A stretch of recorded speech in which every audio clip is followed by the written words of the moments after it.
Pecah kongsi koalisi partai politik Jokowi.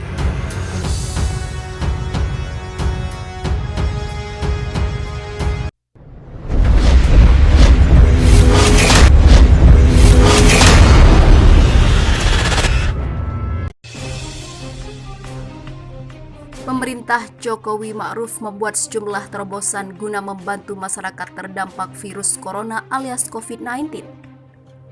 Salah satunya dengan pelatihan online kartu prakerja dengan nilai anggaran 5,6 triliun rupiah. Program di kartu prakerja tersebut dipercaya bisa membantu para pekerja yang terkena pemutusan hubungan kontrak atau PHK karena dampak penyebaran COVID-19. 5,6 juta warga akan diberi alokasi sebesar 1 juta rupiah untuk pelatihan online. Terdapat 8 platform digital yang terlibat dalam program tersebut, yakni Tokopedia, Skill Academy by Ruang Guru, Mau Belajar Apa, Bukalapak, Pintaria, Sekolahmu, Pijar Mahir, dan Sisnaker. Namun bagaimana program ini mendapat banyak kritik? Bermula dari keterlibatan Ruang Guru di dalamnya, terlebih CEO Ruang Guru, Adamas Belva, merupakan staf khusus milenial Presiden Jokowi. Setelah ramai, akhirnya Belva memutuskan mundur dari istana. Program ini juga membuat partai politik koalisi Jokowi Ma'ruf pecah kongsi. Kritik bahkan datang dari PDIP, partai penguasa tempat Jokowi bernaung. PDIP meminta KPK ikut terlibat mengawasi tender 8 startup menjadi salah satu kecurigaan ada kong kali kong dalam program tersebut. Bagaimana 8 vendor digital tanpa tender yang diberikan kuota raksasa? Pak Ketua, oleh pemerintah, bagaimana bisa terjadi? Bagaimana strategi pengawasannya? Tidak cukup dengan mundur, Pak, ini korupsi, kata politikus PDI Arteria Dahlan saat rapat Komisi 3 DPR dengan KPK disiarkan secara online. Nasdem kritik prakerja. Wakil Ketua Komisi 3 DPR RI dari fraksi Nasdem Ahmad Sahroni meminta KPK untuk mengawasi dengan ketat penggunaan anggarannya. Ini jumlah anggarannya besar sekali, nggak main-main. Makanya KPK harus dengan tegas mengawasi penggunaan anggaran kartu prakerja. KPK harus memastikan duit rakyat dimanfaatkan dengan semestinya dan jangan ada sekecil mungkin celah untuk korupsi, ucap Sahroni dalam keterangannya. Politisi Nasdem ini, KPK bisa mengawasi segala tahapan dalam kartu prakerja, mulai dari penunjukan vendor penyedia layanan hingga pencarian dananya nanti. Dirinya pun menyarankan agar KPK bisa membentuk tim khusus yang bertugas untuk mengawasi program kartu prakerja ini. Karenanya saya meminta KPK untuk membentuk tim khusus yang berfokus pada pengawasan atas anggaran sebesar 5,6 triliun tadi. Sementara itu, Golkar pasang badan. Politikus Partai Golkar Maman Abdurrahman melihat tak ada celah untuk korupsi dalam pelatihan online program Kartu Prakerja. Terlebih lagi dalam program itu tidak ada pengadaan barang dan jasa. Sementara itu, anak buah Megawati di PDIP cium aroma korupsi pada kebijakan Jokowi dan desak KPK turun tangan. Anak buah Megawati di PDIP yang juga anggota DPR Republik Indonesia Arteria Dahlan cium aroma korupsi pada kebijakan Jokowi. Perpu COVID-19 dan Kartu Prakerja desak KPK turun tangan, perketat pengawasan. Dua kebijakan Presiden Joko Widodo di tengah pandemi virus mulai mendapat sorotan dari berbagai pihak termasuk dari Partai PDIP.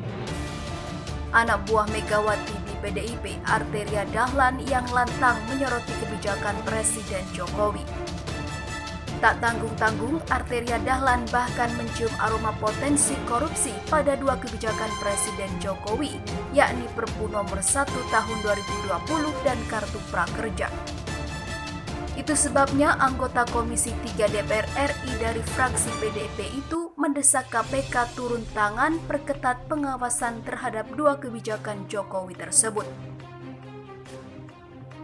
Terkait hal itu, Arteria Dahlan meminta Komisi Pemberantasan Korupsi atau KPK mencermati Perpu nomor 1 tahun 2020 tentang kebijakan keuangan negara dan stabilitas keuangan untuk penanganan pandemi COVID-19.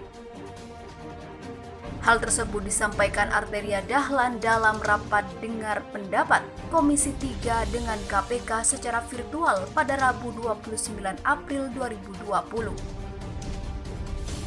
Anak buah Megawati di PDIP ini menyoroti aturan dalam Perpu tersebut yang membuat pemerintah dapat mengubah postur anggaran negara tanpa melibatkan DPR.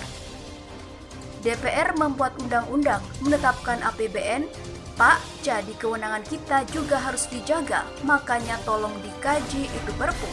Bicara materi muatan juga, apa boleh muatan mengatur kebijakan seperti itu?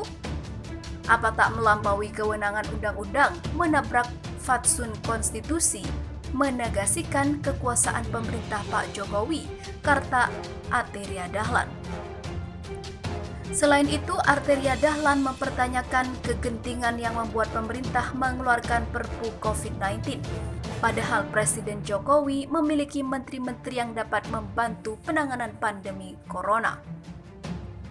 Apa harus gawat sekali? Harus kita buat Perpu kebutuhan begitu mendesakkah? Apa guna menteri pejabat negara kalau begitu di saat genting, lepas tangan pada ketakutan, minta tolong, minta imunitas, ujarnya. Lebih lanjut, Arteria Dahlan juga meminta KPK melakukan pengawasan terhadap anggaran COVID-19 yang dikeluarkan pemerintah yaitu sebesar 405,1 triliun. Sebab Arteria Dahlan mencium aroma korupsi hingga penyelewengan di lingkaran pemerintah. Namun Arteria tak menyebutkan pihak yang dicurigai tersebut. Kita bukan gak tahu mainan siapa desain, siapa yang diuntungkan, beneficial owner kita juga tahu. Uang yang sudah ada dialokasikan, saya minta betul KPK memeriksa evaluasi monitoring tentang penetapan program prioritas serta besarannya, tuturnya.